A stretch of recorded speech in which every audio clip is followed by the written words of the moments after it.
अभी जोरदार हमला हो। चलो खाइबा आमे आज गुपचुप गुपचुप पाई रेडी हो जाइए।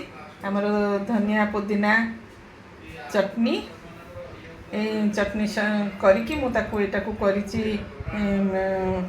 गुपचुप पानी से धनिया पुदीना चटनी पकई आउ तेंतुली रस चाट मसाला जलजीरा पकईकी तार ये आमर पानी आउ एठी आलू चिनाबादाम रखाई आलू सहित पियाज कंचा लंका आ धनिया पत्र भजा जीरा लंका गुंड चाट मसला पकईकी आम दली दलाकी रखीचु से ब्लैक सल्ट आ प्लेन सल्ट मिसी आठी आमर गुपचुप अच्छी आम 3 टाइप गुपचुप करके आज खाइबा।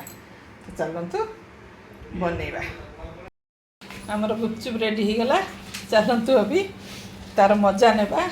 एठी मिठा चटनी तेंतुली चटनी मिठी तेंतुली चटनी गुपचुप एठी हरी चटनी गुपचुप आ प्लेन आलू मसलार गुपचुप सबुथिरे आलू पड़ची किंतु ता उपरे हरी चटनी कोथरे तेंतुली चटनी पकईकी कराई। अभी आम यार मजा नेबा। आपन केमती लागिला ताकू जदि भल लागिला निश्चय लाइक शेयर करेंगे कमेंट मत जनइबे। रही थैंक यू।